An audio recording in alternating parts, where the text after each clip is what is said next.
The last time he did an unscripted event was the debate. It'd be like if you called Kentucky Fried Chicken and said, I'd like to interview Colonel Sanders. Now, his face is on the bucket. He doesn't make the chicken anymore. In fact, he's not even alive anymore. This is what the Democrats are asking people to do. Vote for the face on the bucket. Do you he actually have a chicken bucket on TV right now? I'm going to give you a hard time for a second. Hold on. You actually bought the chicken bucket? What's going on, guys? So we got to talk about sleepy cadaver Joe Biden again. This guy has not been able to recover from something that happened literally over a week ago at this point, where he had his disastrous debate. And I'm actually starting to think that he may not make it. Not because he would withdraw like willingly, but because it's looking like the donors might start pulling out. Now, before we get to this clip from Fox News about that topic, I want to show you guys this clip from Scott Jennings versus Laura Coates of CNN. They're both CNN employees.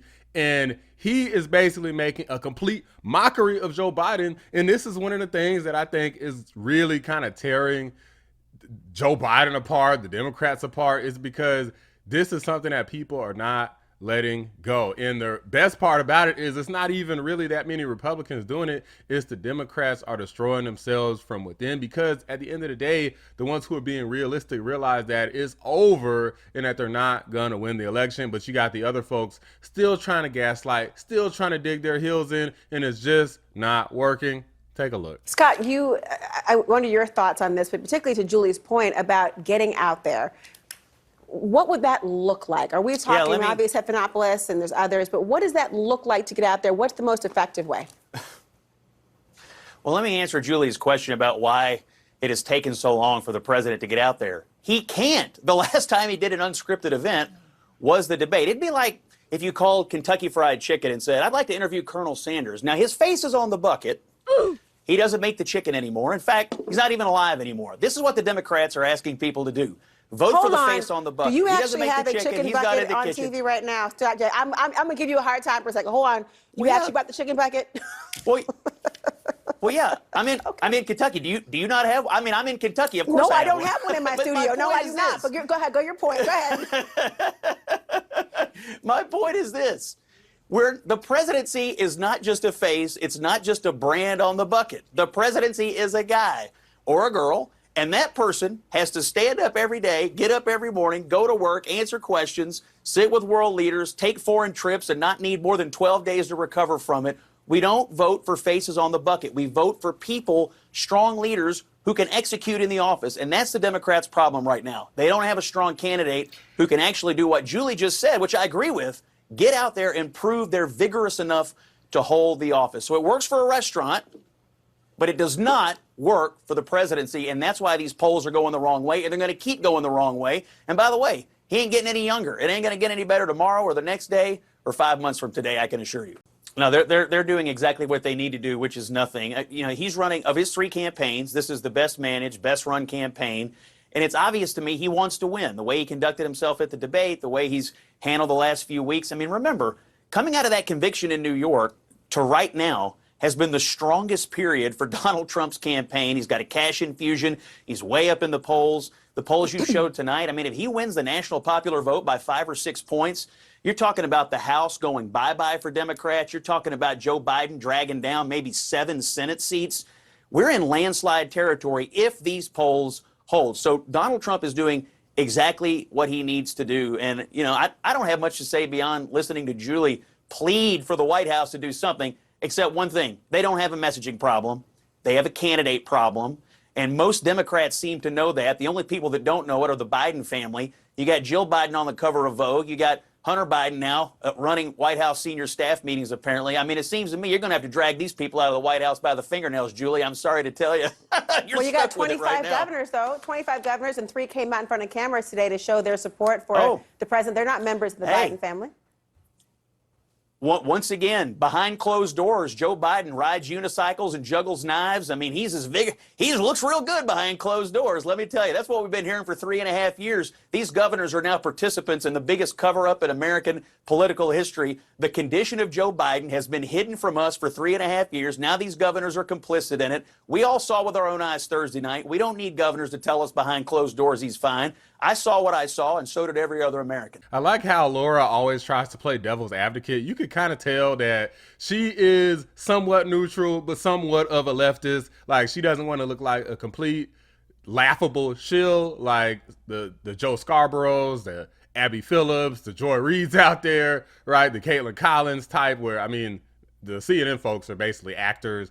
They're acting, but not as good as the MSNBC folks, where they're just like totally went bonkers, right? But still, their role is to pretend as though they want the Democrats to win. Okay, now you can't know what's really in their head, you know, unless you know them personally, but they are effectively just propagandists for the left. And Laura Coase is still trying to do that, but even she wasn't pushing back too hard on this because she knows that, I mean, I'm probably gonna make myself look stupid if I try to pretend as though Sleepy Joe is a viable candidate at this point. So respect to her for not making a complete fool of herself. Now, I want to show y'all this quick clip from Fox News where a Hollywood mega donor is saying that, hey, if somebody texts you, then you need to tell them to F off because we're not spending another penny on Sleepy Joe Biden.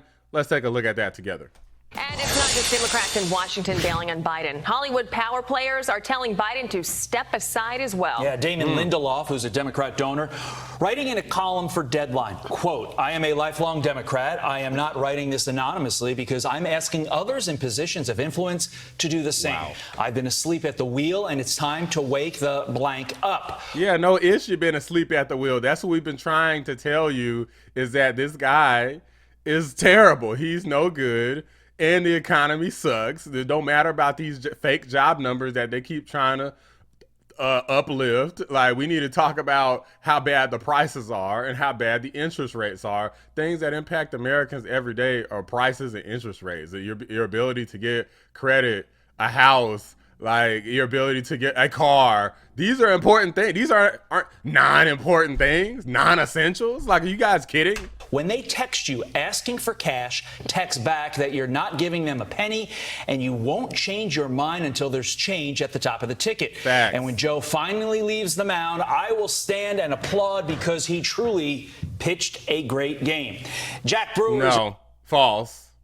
Definitely false. That's the one thing that he's saying that I strongly disagree with. He didn't pitch a great game. This dude got extremely lucky that the pandemic occurred, because without the help of effectively the deaths of millions of people, he wouldn't have stood a chance without that mail-in voting nonsense that if you go to the website, it'll just say mail-in votes are secure.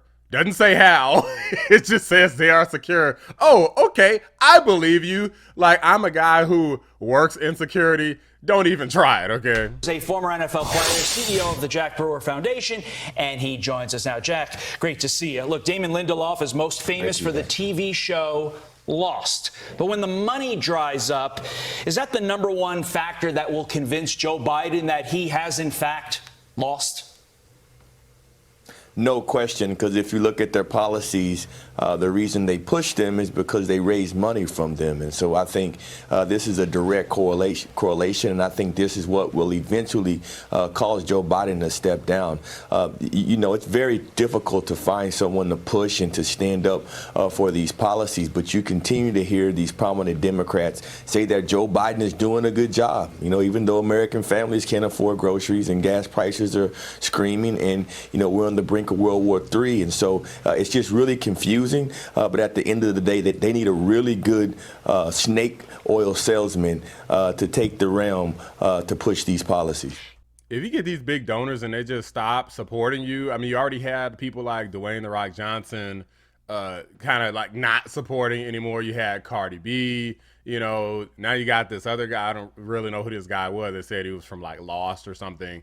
I never saw Lost, but I'm sure a lot of other people know who this guy is, and he's also encouraging others to drop Joe. It's just not looking good. Now, as far as the semantics of it, they said it might be kind of hard to get out of it in certain states for him to drop out, but if they use some sort of mental acuity thing or something, then maybe they can I'm sure they can find a way to do it if they really want to. So I'm starting to think that it's looking a little grim. I'm going to let this guy, Eric Bolling, give the last word here. Take a look. So I do. I when predicting that he was never going to be the nominee for the better part of 2 years, I think this is it. I think we saw post-debate I think the real turning point, the inflection point, was when the media left him, and that was immediately after the debate. You saw it in NBC News, people pushing back Kristen Welker. Then you saw CNN, Van Jones, and others. David Axelrod. When you lose the media in America, you've lost the game, because the media in America has been pretty much the frontline warriors for the Joe Biden is fine to participate in 2024 presidential elections. They've been the force that's kept him in. Once he lost the media, immediately I was on with Megyn Kelly that evening and said that's it. He's done, because he can't go forward. When you lose the media, then you lose the donors. He's lost the support of the party as of today as well. So it's just a matter of time whether he announces it today, tonight, or soon. As we speak, he's having lunch with Kamala Harris.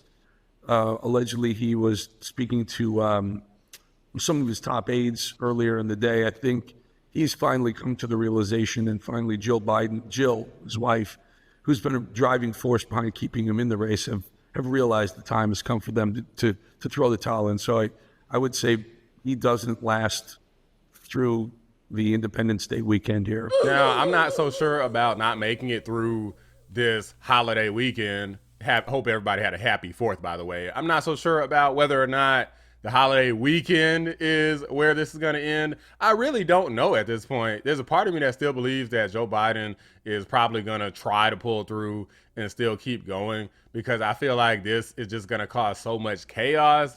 I'm not really sure if they can fully recover by the time the election's up, but if they put in Kamala Harris, then I'm even more certain that Teflon Don is going to win.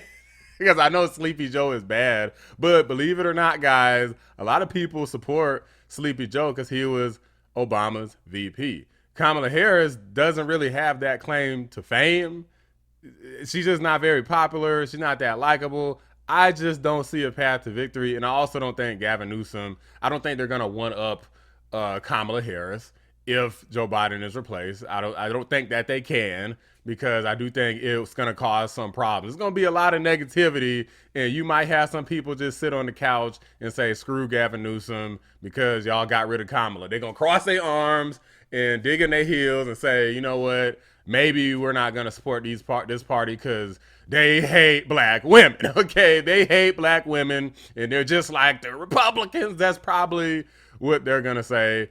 Who knows? Maybe I'm wrong. All of this is really speculation. What do you guys think? Because at this point, it's just a shit show. Let me know. Drop a like on the video. Subscribe to the channel if you're new. I appreciate you watching the Black Anomaly Rising channel. I'm out. Crooked Joe Biden, you're fired. Get out of here. Get the hell. You're destroying our country. You're fired, Biden. Get the hell out of here.